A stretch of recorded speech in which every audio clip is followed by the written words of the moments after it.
Yes. Et l'Éternel Dieu le chassa du jardin d'Éden. D'abord, il y a un fait qui est très important. Éden est un endroit dans lequel Dieu, la Bible dit, Dieu planta des arbres de toute espèce, bons à manger et agréables à voir. Donc Dieu a planté en Éden un jardin. Donc c'est Dieu qui a planté ce jardin. Et il a placé l'homme pour qu'il le cultive et qu'il le garde. Il a dit à l'homme, ne mange pas du fruit de l'arbre de la connaissance du bien et du mal. Sinon le jour où tu en manges, tu mourras. Ils ont mangé. Quand ils ont mangé, qu'est-ce que Dieu a fait? Il les a maudits. Il a dit un certain nombre de paroles. Et quand il finit de dire ça, il les chasse, il les met dehors. Pourtant, quand il les interdisait de manger, c'était pas prévu qu'il les chasse. La seule chose qu'il a dit, il dit si vous mangez, vous allez mourir.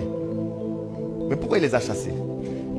L'une des raisons pour lesquelles il a chassé, lui-même il est dit dans la parole, il dit empêchons-leur d'aller et de prendre de l'arbre de la vie, de peur qu'ils vivent éternellement. Mais quand il les chasse, il fait une chose. Il met 2 anges devant le gardien, le jardin. 2 chérubins, pas n'importe quel ange. Il met des anges de haut rang, 2 chérubins.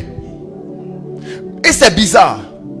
Dès que Adam et Ève ont été chassés du jardin d'Éden, dans la Bible, on n'a plus parlé de ce jardin. Ni eux, ni Abel, ni Caïn, qui sont les enfants de Adam et Ève, n'ont parlé de ce jardin. Plus personne n'a eu accès à ce jardin. Jusqu'à Enoch, Noé et toutes ces personnes. C'est comme si, c'est bizarre, mais c'est comme si le jardin a disparu de la surface de la terre. En fait, c'est comme si les 2 anges qui étaient venus devant le jardin, leur présence a étouffé la présence de ce jardin. De sorte à ce que, à l'œil nu, on ne puisse plus voir la localisation de ce jardin. Plus personne n'a eu accès à ce jardin. Mais il y avait quoi dans ce jardin? Éden veut dire lieu paradisiaque, lieu de délices.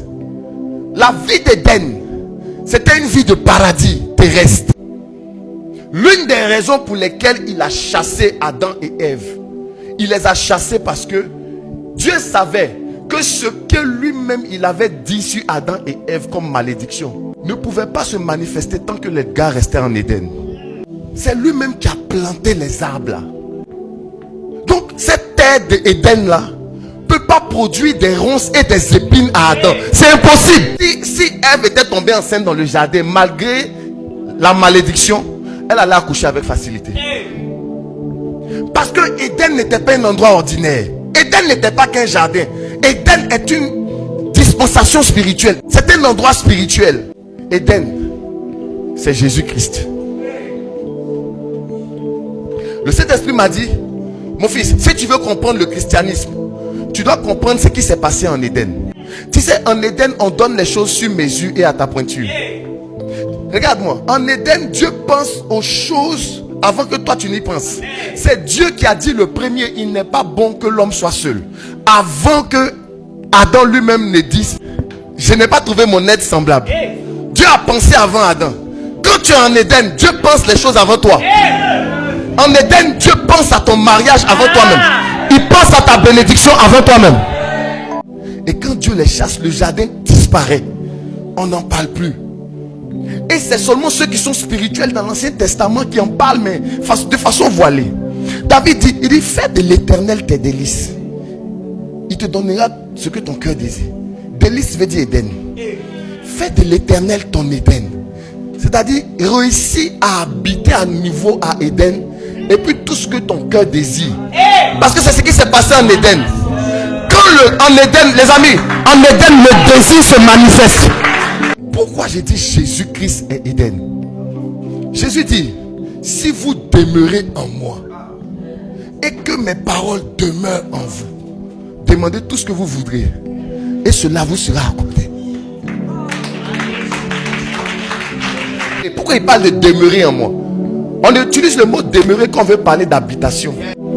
Demeurer en Jésus, c'est vivre en lui, habiter en lui.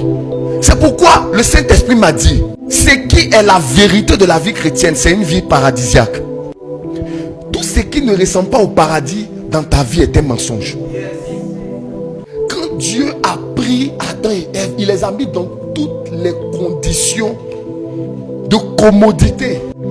S'il y a quelque chose qui te manque, et s'il y a une barrière qui t'empêche de faire certaines choses, tu n'es pas en train de vivre une vie chrétienne selon le Saint-Esprit, une vie chrétienne selon l'idée originelle de Dieu, qui était Éden.